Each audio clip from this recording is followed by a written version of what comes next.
Myself Priyanka Sharma, and I all welcome you in the EduDex classes. So we are doing the question of the real analysis question series, in which we are just going to cover the different types of question within it. Okay, so let's start with this question. So what does this question says to you? So this is being given that for n is equals to 1 comma 3 up to infinity, your fn x is defined as like this. For all x belongs to my closed interval 0 comma 1, and you have to find the limit of it, right? So how you have to pursue with this question? So you have to find out that limit of n tends to infinity 0 to 1 fn x dx, right? And how fn x dx is defined to you? It is defined as limit of n tends to infinity from 0 to 1 to n x raised to the power n minus 1, 1 plus of x dx, right? So, how it can be written like? It can be written in the form of limit of n tends to infinity. ठीक है, अगर ये 2 बाहर आ जाता है तो ये कैसे लिखा जा सकता है? 0 to 1 n x n x raise to the power n minus 1 1 plus x dx. ठीक है, ऐसे लिख सकती हूँ. अब इसको लिखने का तरीका एक और हो सकता है, that limit of n tends to infinity to integration from 0 to 1, right? इसका मतलब क्या है? b of x raise to the power n upon 1 plus of x dx. ठीक है, इसको ऐसे लिख सकती हूँ, because the derivative of x raise to the power n is nothing but n x n minus 1, right? तो इसको इस फॉर्म में लिखा जा सकता है. तो दैट मीन्स अब मेरे पास ये फॉर्म निकल के आ चुकी है, राइट? अब मुझे इसे सॉल्व करना है. दैट मीन्स अब आपको सॉल्व क्या करना है? आपको सॉल्व करना है 2 from 0 to 1 b of x raise to the power n 1 plus of x, right? अब इसे सॉल्व करना है. तो इसको सॉल्व करने के लिए कॉन्सेप्ट लगाएंगे अगेन आइलेट का. ठीक है, तो इसको कैसे सॉल्व करेंगे हम? वही नॉर्मल तरीके से. तो 2 मेरा यहाँ पे बाहर रहेगा. दैट मीन्स इसको मैं कैसे लिख रही हूँ? इसको मैं लिख रही हूँ 1 प्लस ऑफ x और d ऑफ एक्स है, राइट? जिसमें ये मेरी फर्स्ट टर्म है और ये मेरी सेकेंड टर्म है.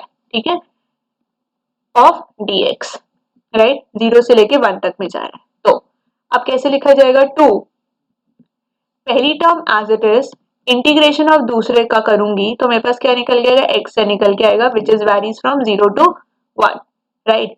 माइनस डिफरेंशिएशन किसका है? फर्स्ट टर्म का, राइट? तो डिफरेंशिएशन जब मैं लूंगी अपनी फर्स्ट टर्म का तो क्या निकल के आएगा? ये प्लस हो जाएगा, तो this is 1 plus of x का स्क्वायर. इंटीग्रेशन लूंगी जब दूसरी टर्म का तो सिर्फ xn बचेगा और dx आ जाएगा, राइट? अब इसको जब सॉल्व करते हैं, 2 ऑलरेडी मेरा बाहर है यहाँ पे, तो x की जगह 1 डालूंगी तो दिस इज 1/2 और यहाँ पे 0 डालूंगी तो ये हमारे पास ये वाली टर्म आ जाएगी हाफ प्लस ये वाली टर्म बची है, right? So this is x n 1 plus of x का स्क्वायर ऑफ dx, राइट?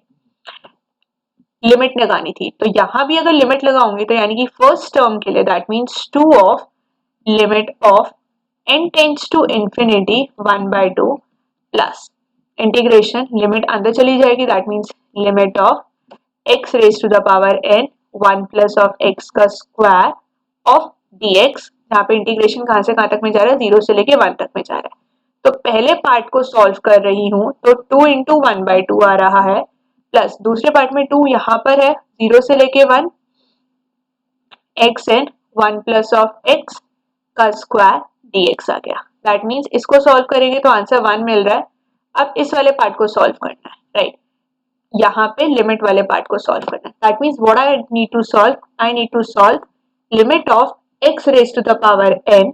ठीक है, और नीचे क्या है? 1 प्लस ऑफ x का square of n tends to infinity. ठीक है, तो अब इसको कैसे सॉल्व करेंगे हम? अब ये देखो, limit of n tends to infinity x की पावर n है, इसको कैसे लिख सकती हूँ? 1 प्लस ऑफ x का स्क्वायर n से मल्टीप्लाई और n से डिवाइड कर सकती हूँ, राइट? फिर इसको कैसे लिख सकती हूँ? That limit of 1 plus of x की n और यहाँ पे क्या लिख सकती हूँ 1 plus of x 2n, right. अब फिर क्या कर सकती हूँ, इसको ऐसे लिख सकती हूँ x प्लस 1 बाय एक्स की n, राइट। और यहाँ पे 1 प्लस ऑफ x, एक्चुअली ये यहाँ पे है क्या, ये आ जाएगा मेरा 2 बाय n एक्चुअली, ठीक है। So this is 2 by n।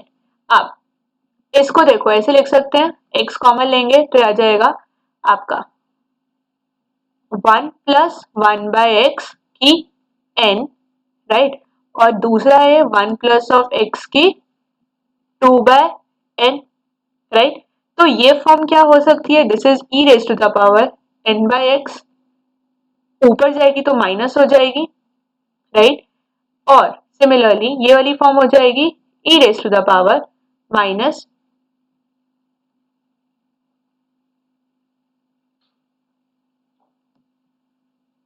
2 by n of x यहाँ पर है। अब n टेंड्स टू इंफिनिटी पे ये वाली चीज आपको क्या देगी, 2 of n tends to infinity पे आपको मिल जाएगा 0। दैट मीन्स ये वाला, इसका आंसर क्या मिल गया आपको, 0 मिल गया। That means 1 plus 0 gives out to be 1। और लिमिट किसकी निकालनी थी, इसकी निकालनी थी, तो आंसर क्या आया आपका 1 निकल के आ गया, ठीक है। आई थिंक ये चीज आपको क्लियर हो गई होगी कि हम कैसे वैल्यूएट कर रहे हैं, सिंपल कैलकुलेशन कर रहे हैं, बस जो थोड़ा सा हमने लगाया, कहाँ पे दिमाग लगाया कि ये चीज क्या हो सकती है, तो इसको हमने डी ऑफ एक्स एन की टर्म्स में लिख दिया। फिर उसके बाद यहाँ पे नॉर्मल लिमिट इवैल्यूएशन किया है, जिसमें हमने क्या कॉन्सेप्ट यूज किया है, हमने कॉन्सेप्ट यूज किया है इसको इवैल्यूएशन के लिए, that 1 plus of 1 by x की n को आप किस टर्म्स में लिख सकते हो, 1 divided by e 1 by x of n, that is nothing but e raise to the power minus 1 minus n by x, तो इन्फिनिटी में जाएगा तो e raise to the power minus infinity is nothing but 0। तो उससे ये output क्या निकल के आ गया, 0 निकल के आ गया। सो लिमिट क्या आ गई है एफ एन एक्स की, is actually nothing but 1। Okay, I think ये चीज आपको क्लियर हो गई होगी कि ये आउटपुट क्या आया है। ओके, नेक्स्ट क्वेश्चन पे चलते हैं। ओके, सो नेक्स्ट क्वेश्चन में आपको बोला हुआ है कि एल स्क्वायर 0 से 1 में क्या कर रहा है, डिनोट कर रहा है the space of all integrable all square integrable function, इस पे ऑन द क्लोज इंटरवल 0,1 पे, ठीक है। नाउ f1 f2 डिफाइन कर रखे हैं क्लोज इंटरवल 0,1 से लेके r तक में, जिसमें f1 t आपको डिफाइन कर रखा है और f2 t भी आपको डिफाइन कर रखा है, ठीक है। आपको क्या करना है, आपको चूज करना है from the 4 option that which one would be the right one, ठीक है। तो हम इसको कैसे करेंगे, अब देखो इसको सॉल्व करने के लिए तरीका क्या अपनाना पड़ेगा हमको, हम निकालेंगे norm of f1 square, right. अब f1t आपको डिफाइंड है, जब मैं इसका स्क्वायर लूंगी तो क्या हो जाएगा t square minus 2/3, right. Similarly f2t का भी नॉर्म निकाला जाएगा, जो कि कितना हो जाएगा t raise to the power minus 4/3, right. अब स्क्वायर इंटीग्रेबल फंक्शन है तो मुझे पता है इसको सॉल्व कैसे करेंगे। स्क्वायर इंटीग्रेबल जो हमारे फंक्शंस होते हैं that is nothing but is equals to 0 से लेके 1 तक में दे रखी है t की range, t raise to the power minus 2/3 of dt। तो इसको सॉल्व करूंगी तो क्या आएगा, 2 raise to the power minus 2/3 plus 1 upon of minus 2/3 plus 1, कहाँ से कहाँ तक में जा रहा है, 0 से लेके 1 तक में जा रहा है, तो ये कितना आएगा t की पावर 1/3, ये भी आएगा 1/3। तो इसको क्या लिख सकते हो, 3 ऑफ t 1/3, कहाँ से कहाँ तक में रेंज है t की, 0 से 1 तक में, तो ये आ गया आपके पास 3। सिमिलरली f2t निकालते हैं तो अगेन इंटीग्रेशन कहाँ से कहाँ तक में जा रहा है, 0 से लेके 1 में, t की पावर माइनस 4/3 dt, राइट। इसको सॉल्व करूंगी तो क्या आएगा, t minus 4/3 plus 1 divided by minus 4/3 plus 1, right. तो अब ये कितना आ जाएगा, t raise to the power minus 4 plus 3 upon 3, similarly minus 4 plus 3 upon 3, right. तो ये कितना आ जाएगा, ये आ जाएगा आपका 3, ये आएगा आपका माइनस 1/3, तो माइनस ऑफ 3 आ जाएगा, तो ब्रैकेट आ जाएगा माइनस 1/3, राइट। ये इंटीग्रेशन कहाँ से कहाँ तक पे जा रहा है, 0 से लेके 1 तक पे जा रहा है, राइट, ऐसे जा रहा है। और किस पे, it will tends to, it will tends to infinity, right, इसकी वैल्यू क्या आएगी निकल के, इंफिनिटी निकल के आएगी, ठीक है, बिकॉज ये क्या है 1/3 है, कहां से कहां तक पे जा रहा है, यहां तक पे जा रहा है, तो 1 minus infinity is nothing but infinity, ठीक है, तो इसका इंफिनिटी आ गया। नाउ जब भी हम space of all square integrable function करते हैं तो कोई भी चीज यानी कि कोई भी फंक्शन एल स्क्वायर 0,1 या किसी भी इंटरवल में तब बिलोंग करेगा जब उसकी, चाहे वो f1 हो चाहे वो f2 हो, कोई भी फंक्शन हो, वो तब space of all square integral function पे बिलोंग करता है। कब, जब उसकी कोई एक फाइनाइट वैल्यू आती है। दैट मीन्स f1 बिलोंग करेगा because I am getting a finite value of it, but f2 belong नहीं करेगा क्योंकि इसमें क्या मिल रही है, मुझे फाइनाइट वैल्यू नहीं आ रही है मेरी, राइट। अब यहाँ पे फाइनाइट वैल्यू नहीं आ रही है, दिस इज द रीजन मेरा f2 क्या करेगा, बिलोंग नहीं करेगा एल स्क्वायर 0,1 के अंदर, वेयर एज मेरा f1 जो है वो बिलोंग करेगा एल स्क्वायर 0,1 में, ठीक है। So this is the reason the option A is the right answer of this question. Just on the basis concept clear होना चाहिए कि फाइनाइट वैल्यू आएगी तो बिलोंग करेगा और फाइनाइट वैल्यू नहीं आएगी तो बिलोंग नहीं करेगा। ओके, आई थिंक ये कॉन्सेप्ट आपको क्लियर हो गया होगा। So let's move on to the next question. Okay, तो नेक्स्ट क्वेश्चन में आपको क्या बोला हुआ है, इसमें आपको बोला हुआ है कि आपको s कॉमा टी बिलोंग कर रहे हैं आर स्क्वायर के अंदर, that means x comma y type है, जिसमें s आपको ऐसे डिफाइन कर रखा है x कॉमा y आपको दे रखा है y is given to you as sin of 1/x, right, and t आपको डिफाइन कर रखा है x comma x sin 1/x, again x belongs to open interval and the close interval like this, ठीक है। और किसके बारे में बात कर रखी है, under the usual metric on R square, right. So you have to tell कि एस कॉम्पैक्ट है या एस इज कॉम्पैक्ट लेकिन टी कॉम्पैक्ट नहीं है, टी कॉम्पैक्ट है लेकिन एस कॉम्पैक्ट नहीं है, या दोनों कॉम्पैक्ट है दोनों कॉम्पैक्ट नहीं है।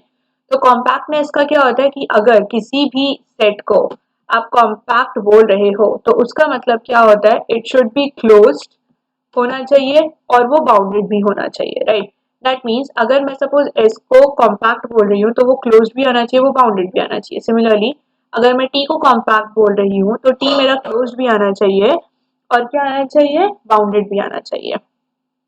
सो अब आपको ये मैंने फिगर दे रखी है, अब ये जो मैंने फिगर है ये क्या है, ये मेरी फिगर किसकी है, एस के लिए है, जिसमें आप नोटिस कर रहे होंगे कि ये जो ग्राफ है हमारा y एक्सिस को टच नहीं कर रहा, that means it is a graph like this, like very closely the loops are going on but it is not touching the y axis, that means इसका मतलब क्या है कि जो मेरा s है वो क्या कर रहा है, does not contain all the limit points, वो सारे लिमिट पॉइंट्स s जो सेट है वो कंटेन नहीं कर रहा है, does not contain all the limit points. तो अगर वो सारे लिमिट पॉइंट्स कंटेन नहीं कर रहा है तो इसका मतलब क्या हो गया कि मेरा जो s है वो क्या है, इज नॉट क्लोज्ड, क्लोज नहीं है। और कॉम्पैक्टनेस को लाने के लिए, लाइक अगर मैं इसको कॉम्पैक्ट बोल रही हूँ तो मेरा क्लोज आना चाहिए, दैट मीन्स ये क्या आ गया, मेरी कॉन्ट्रडिक्शन आ गई एजम्पशन पे कि मैंने s को कॉम्पैक्ट माना बिकॉज s मेरे सारे लिमिट पॉइंट्स कंटेन नहीं कर रहा है, तो वो कंटेन नहीं कर रहा है सारे limit points, it means that s मेरा क्लोज नहीं है। और s अगर मेरा क्लोज नहीं है तो इसका मतलब क्या है, that s is not compact, right, s मेरा क्या होगा, कॉम्पैक्ट नहीं होगा, ठीक है। तो s तो पता लग गया कॉम्पैक्ट नहीं है, तो नाउ अब या तो t कॉम्पैक्ट होगा या t कॉम्पैक्ट नहीं होगा, this is the criteria that we have to think. Okay, तो t हमें डिफाइंड है as x comma x of sine 1/x, ठीक है, ये मुझे डिफाइंड है, जिसमें x क्या कर रहा है, बिलोंग कर रहा है इस इंटरवल के अंदर, right, with the union with 0 and 0, I have to find out ये कॉम्पैक्ट है या नहीं है। अब सी क्लियरली मेरा जो टी है वो क्या है, बाउंडेड है, राइट। कौन सी प्रॉपर्टी से मुझे पता लग रहा है, स्क्वीज लेमा से पता चल रहा है कि मेरा टी क्या है, बाउंडेड है, ठीक है। By the squeeze lemma I can say कि मेरा जो टी होगा वो बाउंडेड होगा, किससे, by squeeze lemma, right. By squeeze lemma we can say कि मेरा जो टी है वो क्या होगा, बाउंडेड है, राइट। नाउ कॉम्पैक्टनेस, अब टी क्या है, क्या कर रहा है, कंटेन कर रहा है अपने सारे limit points, it contains all of its limit point, contain कर रहा है वो अपने सारे। अगर वो अपने सारे लिमिट पॉइंट कंटेन कर रहा है तो इसका मतलब है कि टी क्या है, मेरा क्लोज्ड है। टी क्लोज्ड है तो अब बाउंडेड भी है और क्लोज्ड भी है, तो इसका मतलब क्या हो गया था, टी क्या है, मेरा कॉम्पैक्ट है, राइट। एस के साथ क्या प्रॉब्लम हो रही थी कि एस बाउंडेड तो आ रहा था बाय स्क्वीज लेमा से, लेकिन एस क्लोज नहीं हो पा रहा था बिकॉज एस अपने सारे लिमिट पॉइंट्स कंटेन नहीं कर रहा था। With T is bounded and T is closed too because T contains all of its limit point, right. So T is compact. That means T is compact, but S is not compact. So which option will be the right answer? So the B option. That is T is compact, but S is not compact. ठीक है? आई think ये वाली चीज आपको clear हो गई होगी कि कौन सा कॉम्पैक्ट है और कौन सा कॉम्पैक्ट नहीं है, ठीक है। So let's move on to the next question. क्या कह रहा है क्वेश्चन हमसे, ओके। सो नेक्स्ट क्वेश्चन में हमें ये दिया हुआ है कि for each n belongs to my natural numbers, आपको एफ एन 0 से लेके 1 दे रखा है to R, f n x मुझे डिफाइन कर रखा है ऐसे, ठीक है। That means mod of n x minus 1 for x closed interval 0 से लेके 2/n तक जा रहा है और 2/n से लेके x में 1 दे रखा है, right. So you have to tell, जी भी आपको एक मैपिंग दे रखी है जो 0 से लेके 1 में दे रखी है, जिसमें जी ऑफ डिफाइन कर रखा है, लाइक G1 डिफाइन कर रखा है 0 1 विद सम रेंज और G2 डिफाइन कर रखा है 1 अगेन विद सम रेंज, ठीक है। Now on the close interval 0, 1 आपको ये बताना है कि आपका Fn कन्वर्ज करेगा G1, कन्वर्ज कर रहा है G1 पे point wise but not uniformly, या फिर Fn G2 पे कन्वर्ज कर रहा है पॉइंट वाइज लेकिन यूनिफॉर्मली नहीं, या फिर Fn G1 पे कन्वर्ज कर रहा है यूनिफॉर्मली और Fn G2 पे कन्वर्ज कर रहा है uniformly, right. You have to choose one from the 4 option, ठीक है। तो अब इसको हम कैसे सॉल्व करते हैं, see a very easy concept will be applied here. अब देखो कि मेरा ये जो Fn है वो क्लियरली किस पे कन्वर्ज कर रहा है, G2 पे कन्वर्ज कर रहा है।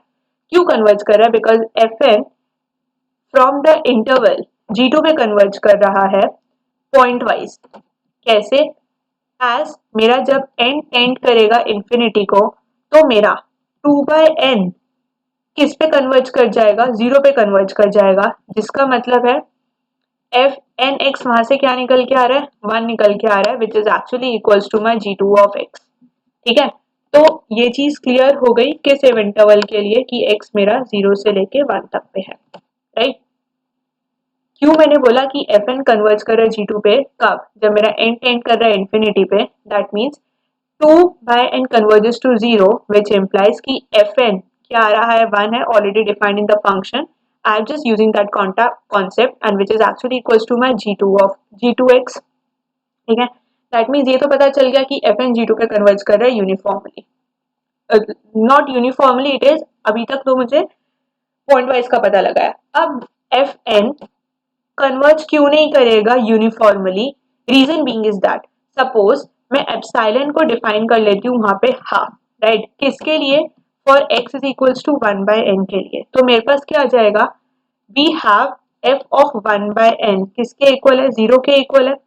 दैट मीन्स अब f of 1/n minus G2 of 1/n, right, ये चीज किसके इक्वल आएगी, ये चीज मेरी इक्वल आ जाएगी 0 - 1 that is equals to 1 and ये वाली चीज क्या होती है, लेस देन एप्सिलॉन होती है और एप्सिलॉन मैंने क्या लिया है, हाफ ले लिया, which is not true. so it is not satisfying the condition of the uniform convergence, right? So that means ये सिर्फ पॉइंट वाइज कन्वर्ज कर रही है और यूनिफॉर्म कन्वर्जेंस शो नहीं कर रही है. दैट मीन्स मेरा जो Fn है वो किस पे कन्वर्ज कर रहा है, G2 पे कन्वर्ज कर रहा है point wise but not uniformly. So your B option is the right answer of this question. ठीक है, सो ये चीज क्लियर हो गई होगी आपको. ठीक है, सो नाउ नेक्स्ट क्वेश्चन पे चलते हैं कि नेक्स्ट क्वेश्चन हमसे क्या कह रहा है. Okay, so the next question says to us is that कि आपको Fn और Gn 0 से लेके 1 से R तक में जा रहे हैं और डिफाइंड आपको ऐसे दे रखा है और Gn भी आपको डिफाइन ऐसे कर रखा है इस इंटरवल पे. So now what you have to do, you have to tell कि Fn यूनिफॉर्मली कन्वर्ज करेगा लेकिन Gn नहीं करेगा. दूसरा, Gn यूनिफॉर्मली कन्वर्ज करेगा लेकिन Fn नहीं करेगा. या फिर Fn Gn दोनों यूनिफॉर्मली कन्वर्ज करेंगे या फिर Fn Gn दोनों ही यूनिफॉर्मली कन्वर्ज नहीं करेंगे. राइट, सो अब इसका कॉन्सेप्ट देखते हैं. आपको Fn ऑफ x डिफाइंड है as x square 1 minus of x square n minus of 1. Right, तो अब इसको आप, ठीक है, आपको ये चीज दे रखी है. So now this can be solve by x square, like you can write it 1 minus of x square raise to the power n और नीचे आ जाएगा 1 minus of x square upon of like this.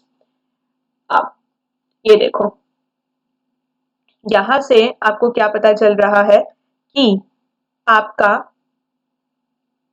अगर इसको n और 1/n वाले concept में turn out करती हूँ तो ये चीज हो जाएगी आपकी x square, this is 1 minus of x square upon of n.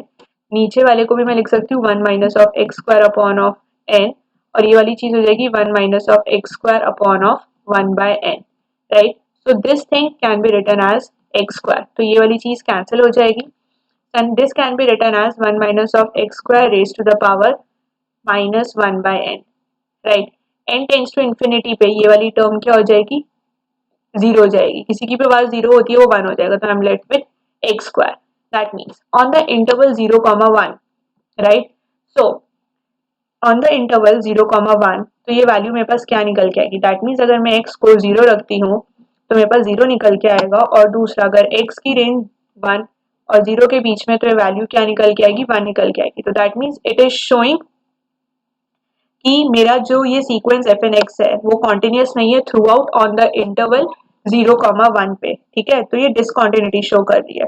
That means Fnx मेरा यूनिफॉर्म कन्वर्जेंस शो नहीं कर रहा है.